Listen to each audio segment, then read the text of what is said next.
Vamos invocar a presença do Espírito Santo, como sempre fazemos, para que Ele nos guie, para que Ele esteja conosco no dia de hoje, nessa semana e na nossa vida.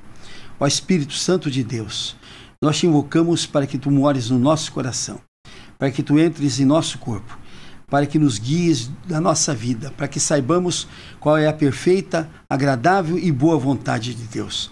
Nós te pedimos, ó Espírito Santo de Deus, que a Tua presença em nossa vida seja para nos dar sabedoria, para nos dar luz, para nos dar entendimento, inteligência e perspicácia. Nós te pedimos, ó Espírito Santo de Deus, guia-nos nos momentos de dificuldade, guia-nos para que saibamos discernir qual é o caminho melhor, qual é o caminho mais justo. Ó Espírito Santo, nós te pedimos a Tua luz, nós te pedimos o Teu fogo, o Teu poder, para a honra e glória do Senhor Jesus. Os que creem, digam amém, glória a Deus. Glória a Deus. Digam todos comigo, Senhor Jesus, nós declaramos que estamos reunidos em Teu nome. E a Tua promessa é de quando duas ou mais pessoas se reunirem no Teu nome, Tu estás no meio delas. Vem estar no nosso meio agora, Senhor Jesus. Sintamos a presença de Jesus agora aqui no nosso meio. Sintamos a presença de Jesus junto conosco. E aproveitemos esse momento em que Jesus está aqui ao nosso lado para confessar a Ele os nossos pecados. Digam todos comigo, Senhor Jesus, nós lhe confessamos todos os nossos pecados, todas as nossas transgressões, todos os nossos erros, tudo que fizemos de errado, Senhor, nós te confessamos agora e te pedimos perdão, Senhor Jesus. Perdoa-nos, Senhor Jesus, e nos faz verdadeiros filhos de Deus. Vamos entregar nossa vida agora ao Senhor Jesus, dizendo, Senhor Jesus, nós te reconhecemos na nossa vida como nosso único Senhor, como nosso Redentor, como nosso Salvador, como nosso Rei e Senhor. E assim também nos tornamos filhos de Deus, para a honra e glória do nome daquele que nos criou. Amém. Eu trouxe hoje aqui para a nossa meditação um texto muito importante que a gente precisa entendê-lo bem e que serve de guia para a nossa vida. Na verdade, a Bíblia é uma coisa interessante. Tudo que está aqui tem aplicação para hoje, tem aplicação para amanhã, tem aplicação para a vida de qualquer pessoa que queira ter um caminho diferente, ter uma vida nova, ter um sucesso novo na vida. E a leitura que nós trazemos hoje é do profeta Ageu. O profeta Ageu é um profeta dos menores. O livro dele é curtinho, é pequeno, mas logo no capítulo 1 tem uma coisa muito sugestiva que vai nos trazer a meditação. Vamos ver o que diz o profeta Ageu no capítulo 1 do seu livro. Assim fala o Senhor dos Exércitos. Este povo diz, não veio ainda o tempo em que a casa do Senhor deva ser edificada. Não veio ainda o tempo em que a casa do Senhor tenha de ser edificada. Veio, pois, a palavra do Senhor, por intermédio do profeta Ageu, dizendo, acaso é tempo de habitardes vós em casas apaineladas, enquanto essa casa minha permanece em ruínas? Ora, pois assim diz o Senhor dos Exércitos, considerai o vosso passado. Tendes, preste bem atenção o que ele diz, considerar o nosso passado. Tendes semeado muito e recolhido pouco. Comeis, mas não chega para fartar-vos. Bebeis, mas não dá para saciar-vos. Vestivos, mas ninguém se aquece. E o que recebe salário, recebe-o para pô-lo num saquitel furado. Assim diz o Senhor dos Exércitos, considerai o vosso passado. Subi ao monte, trazei madeira e edificai a casa. Dela me agradarei e serei glorificado, diz o Senhor. Esperastes o muito, e eis que veio a ser pouco. E este pouco, quando o trouxeste para casa, eu com assopro o dissipei. Por quê? Diz o Senhor. Por causa da minha casa, que permanece em ruínas, ao passo que cada um de vós corre por causa da sua própria casa. Por isso o céu sobre vós retém o seu orvalho, e a terra os seus frutos.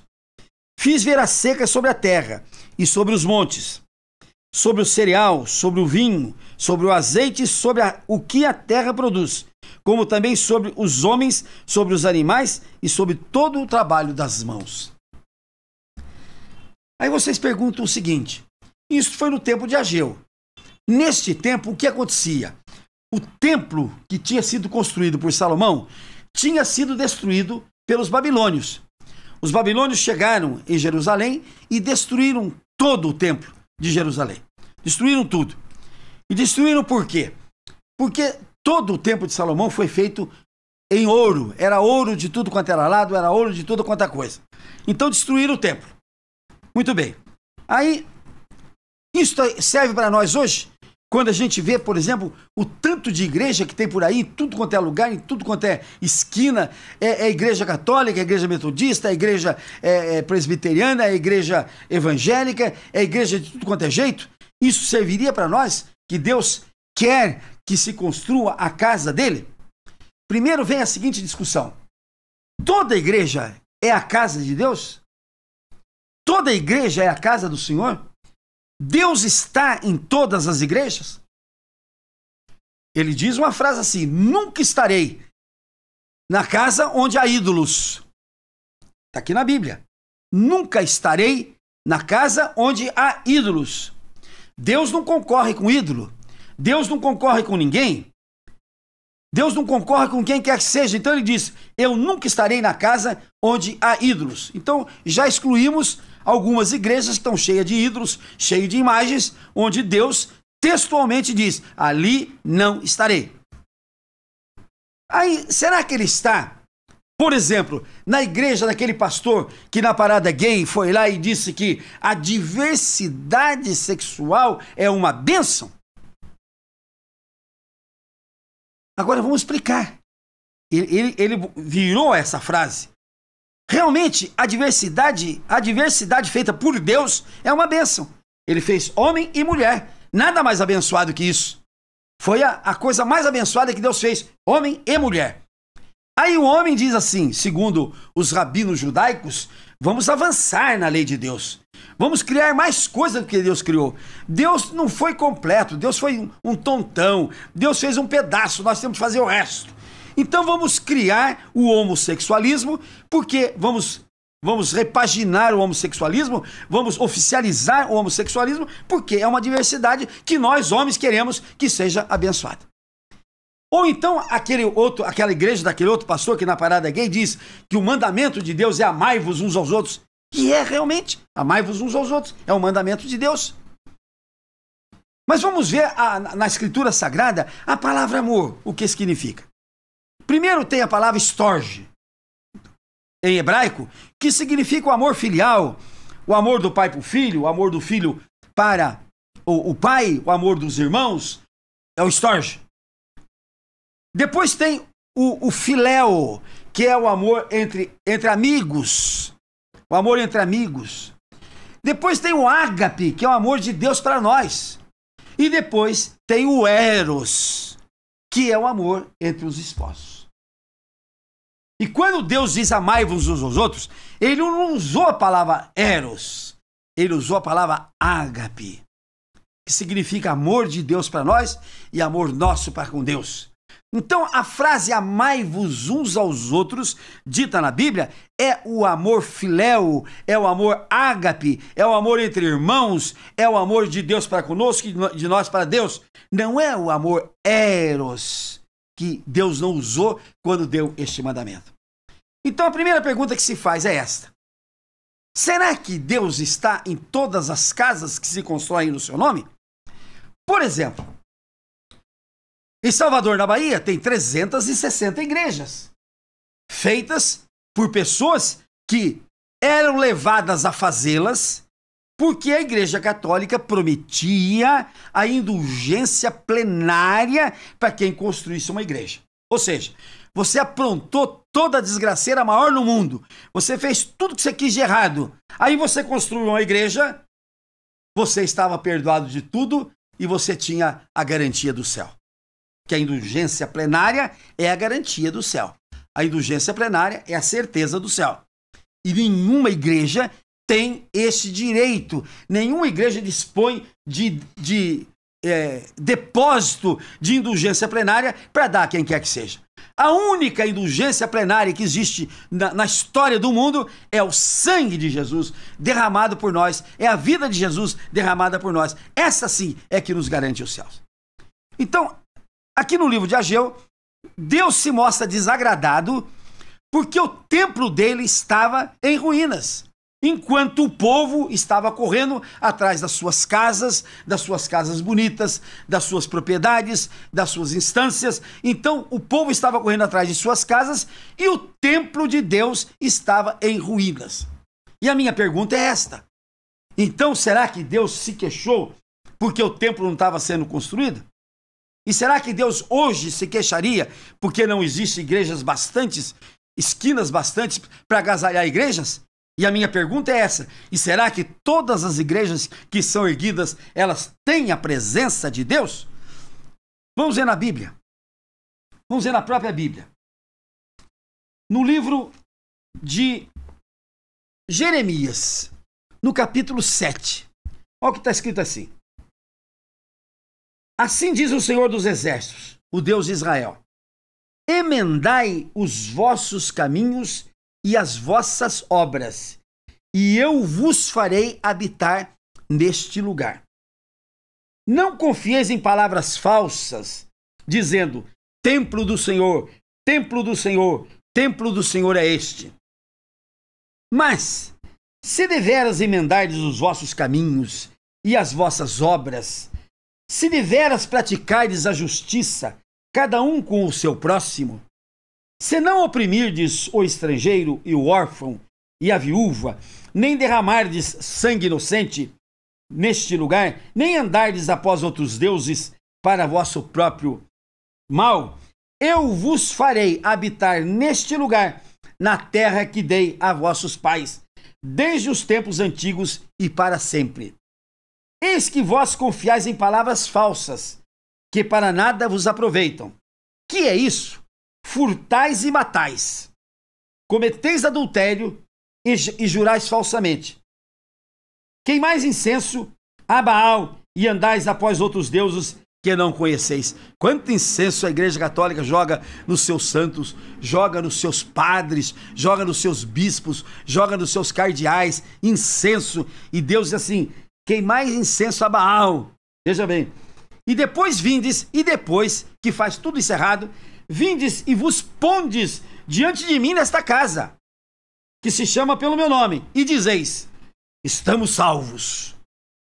Sim, só para continuardes a praticar estas abominações.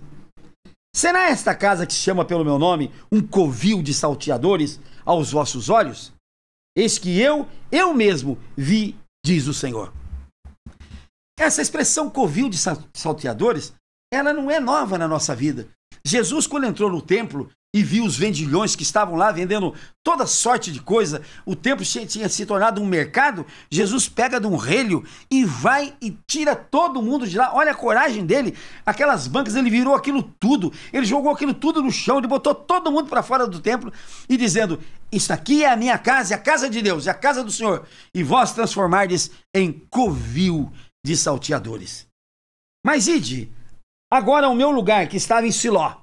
Olha o que ele diz assim: vai agora em Siló, que era o meu lugar lá, onde no princípio fiz habitar o meu nome, e vede o que lhe fiz por causa da maldade do meu povo de Israel.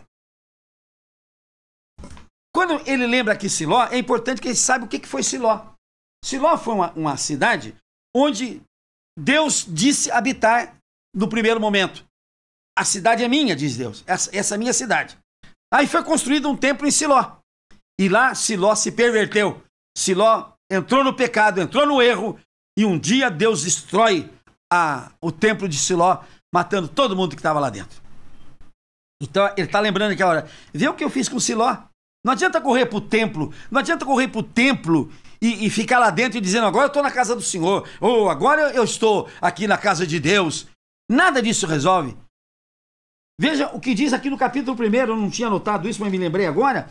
No capítulo 1 de Isaías, capítulo 1 de Isaías. Olha o que diz Deus aqui a respeito dos templos, a respeito das festas dos templos.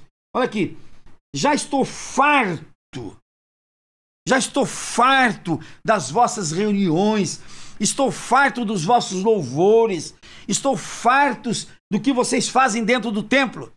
Então não é o templo físico que nós temos de estudar agora, não é o templo físico que nós temos de estudar, porque o que diz a Sagrada Escritura logo à frente? Vamos aqui ver no capítulo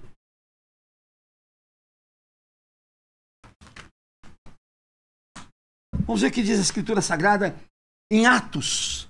Em Atos aqui, no capítulo 48, no versículo 48. Atos, capítulo 7, no versículo 48. Entretanto, não habita o Altíssimo em casas feitas por mãos humanas, como diz o profeta.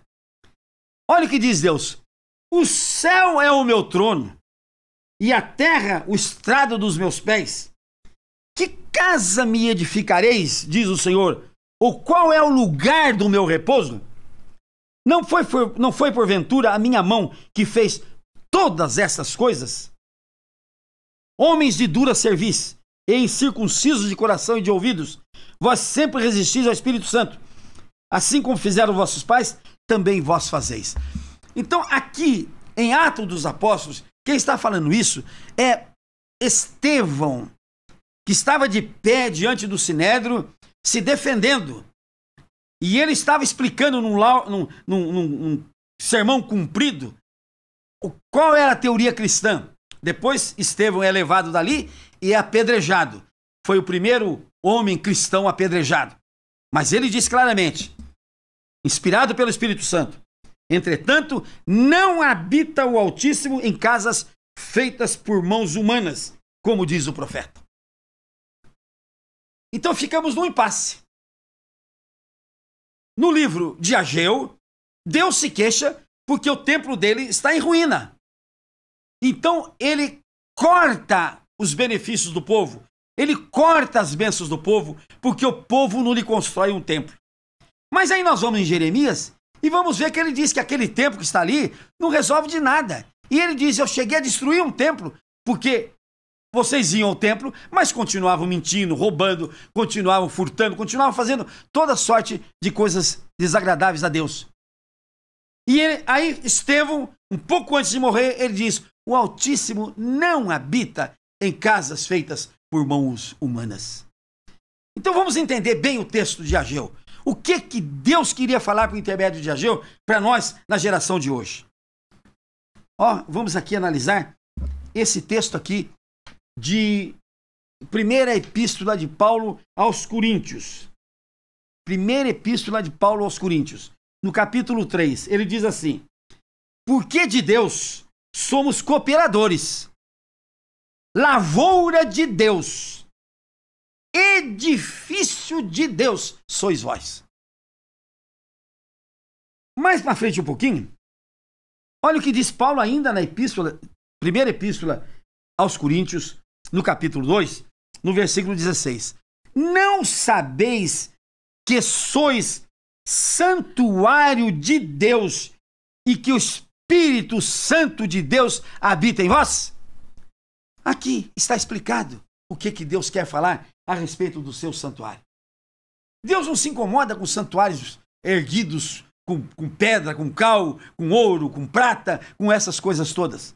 Deus, ele diz: o céu é o meu trono, a terra é o estrado dos meus pés. O que vocês poderão fazer de melhor para mim do que isso que eu já fiz, que é os céus e a terra? O que vocês poderão fazer de melhor para mim, para eu habitar, do que isso que eu já fiz para mim?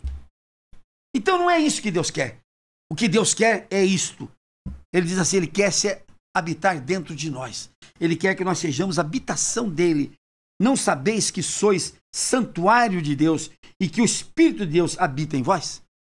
Então, se eu me convencer de que eu sou morada de Deus, que eu sou morada do Espírito Santo, então a minha vida se transforma. Eu passo a ter uma outra visão de vida. Eu passo a ter uma outra direção de vida do que aquela que eu dou simplesmente na matéria. Nós lemos agora no jornal. Aquela moça que matou e esquartejou o marido, ela era frequentadora todos os domingos da igreja anglicana lá da Zona Norte, da Catedral Anglicana da Zona Norte. Uma igreja com mais de 500 anos. E o que adiantou? Quer dizer, o que adianta ir na igreja todo sábado e todo domingo? O que adianta ir no templo construído de pau, de pedra, de tijolo, de ouro e de prata? O que adianta ir lá se dentro de si não se transforma? Se dentro de si não se transforma? E não era ela sozinha que ia, não. Era ele também que ia. E o que adianta então ele ir também numa igreja anglicana e depois ser filmado na ausência da mulher com várias outras mulheres? Quer dizer, então não existe a transformação interna quando a pessoa vai num templo externo. O que Deus quer de nós é a transformação interna. Deus quer que nós nos transformemos. Nós nos transformemos num templo dele. Nós sejamos o seu templo. Nós sejamos a sua morada. E quando eu vejo esse texto aqui, o que vocês podem construir de melhor do que o que eu construí para mim? Que é os céus e a terra. Tudo isso é meu, tudo isso eu fiz, o céu e a terra, toda para o meu trono e a terra o estrado dos meus pés. Aí a Igreja Católica faz um sacrário. Ela vai mais longe ainda, ela faz um sacrarinho assim, pequenininho, e põe Cristo lá dentro e tranca com chave. Gente, nós temos de ver, a mensagem de Deus não é mensagem de coisa material, não é mensagem de igreja de pedra e de tijolo. O que Deus quer é a construção do seu templo dentro de cada um de nós, morando dentro de cada um de nós. Vamos ver o que ele diz aqui. Na primeira epístola aos Efésios, quando ele diz assim: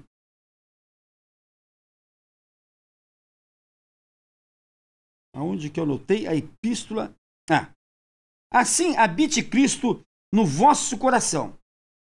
Assim habite Cristo em vosso coração, pela fé, estando vós arraigados e alicerçados em amor. Então nós temos de ter a fé que Cristo mora no nosso coração, que Deus está conosco em nosso coração. E vamos, para nós fecharmos esse raciocínio, vamos no manual de fé mais profundo que nós temos, que é o Evangelho de João. No capítulo 14, ele diz assim, disse-lhe Judas, não o Iscariotes, de onde procede, Senhor, que estás para manifestar-te a nós e não ao mundo? Respondeu Jesus, se alguém me ama, presta atenção, Jesus disse claramente, se alguém me ama, então fundamental para nós construirmos o templo de Deus no nosso coração é amarmos a Deus. Segundo, guardará a minha palavra. Então a gente se dedicar à Escritura Sagrada. Que eu já disse aqui que a Escritura Sagrada é feita para ser lida, crida, obedecida e falada. E continua. O meu Pai o amará. Aí nós vamos ser dignos do amor de Deus. E, diz a Cristo, eu e o Pai viremos para ele e faremos nele a nossa morada. Gente, o que nos ensina a palavra de Cristo, o que nos ensina o Evangelho de João é isto.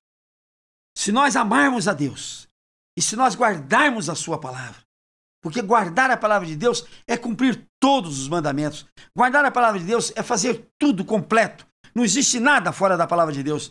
Então nós temos de amar a Deus sobre todas as coisas.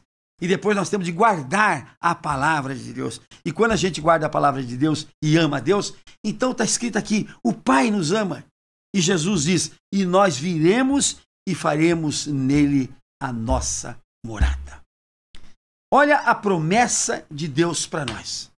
A promessa de Deus para nós é maravilhosa. Porque nós vamos ter a presença de Deus na nossa vida, ao nosso lado, junto conosco, para nos guiar, para nos levar, para nos incentivar, para nos fazer vencer as batalhas dessa vida. Nesse feriado, eu conversei com uma pessoa muito querida nossa e que me disse uma coisa.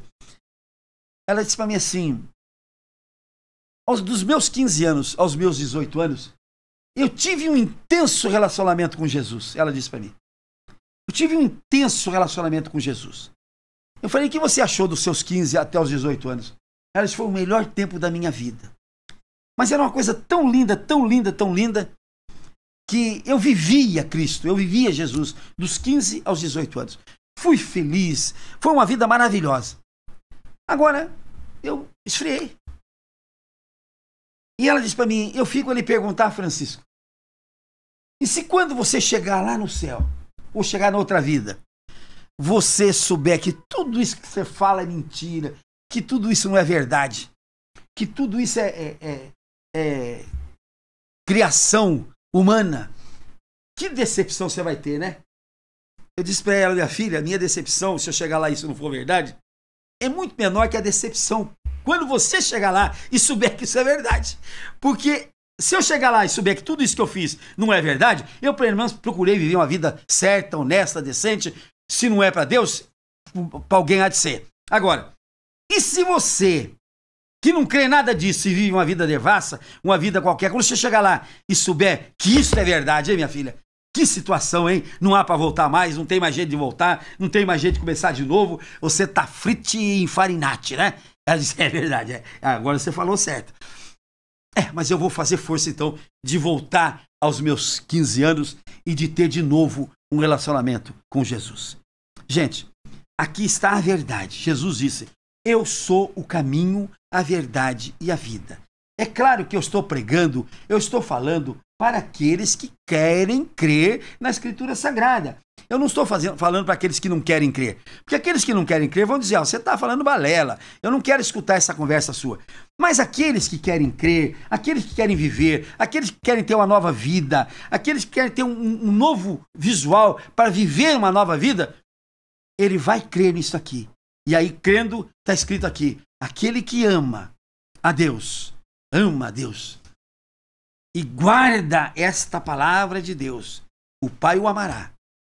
E Jesus, o Pai e o Espírito Santo virão até ele e farão dentro dele a sua morada. Vejam, gente, quanta coisa nós somos a mais do que nós pensamos. A morada de Deus no nosso coração. Quanta gente luta para ser a morada de um outro no coração. Daqui uns dias vai ser o dia do namorado. Quanta gente vai perguntar para o outro, você me ama? Eu te amo. E aonde eu estou? Você está dentro do meu coração. E você? Eu também te amo. E aonde eu estou? Dentro do meu coração. E depois de 2 anos, 3 anos, saiu do coração, saiu do... A moça estava casada há 2 anos. Casada há 2 anos. E além de matar o marido, ele esquartejou ainda. Picou, E picou por amor, segundo a informação dela. E ciúme. Porque dizem que o ciúme é a maior prova de amor. Precisamos discutir isso qualquer dia. Mas Deus promete estar no nosso coração quando a gente o amar e quando a gente guardar as suas palavras. Quando a gente acreditar nas suas palavras. Quando a gente tiver as suas palavras dentro de nós. Amém? Glória a Deus. Vamos pedir a Deus então hoje que Ele nos dê a graça de nós tornarmos de verdade a sua morada dentro de nós. Inclinemos a nossa fronte, fechamos os nossos olhos e peçamos a nosso Deus, ao nosso Jesus e ao Espírito Santo de Deus que nos dê fé, que nos dê a crença de nós tornarmos a morada do Espírito Santo, nós tornarmos a morada do Senhor Jesus, nós nos tornarmos a morada de Deus Pai, porque o Pai santifica, o Senhor Jesus nos dá poder e o Espírito Santo nos orienta com sabedoria e com luz para seguirmos os caminhos de Deus. Senhor nosso Deus, digam todos comigo, Senhor nosso Deus, nós abrimos nesse momento o nosso coração para que tu entres dentro dele e faça nele a tua morada. É o que nós te pedimos em nome do Senhor Jesus. Vamos orar ao Pai Nosso agora. Pai nosso que estais no céu, santificado seja o teu nome. Venha a nós o teu reino. Seja feita a tua vontade, assim na terra como nos céus. O pão nosso de cada dia nos dai hoje, e perdoa as nossas dívidas, assim como nós perdoamos aos nossos devedores, e não nos deixes cair em tentação, e nos livra, Senhor, de todo mal, porque teu, Senhor, só teu, é o poder, a honra, a glória, para todo sempre. Amém. Vamos nos ungir, porque a unção quebra todos os jugos.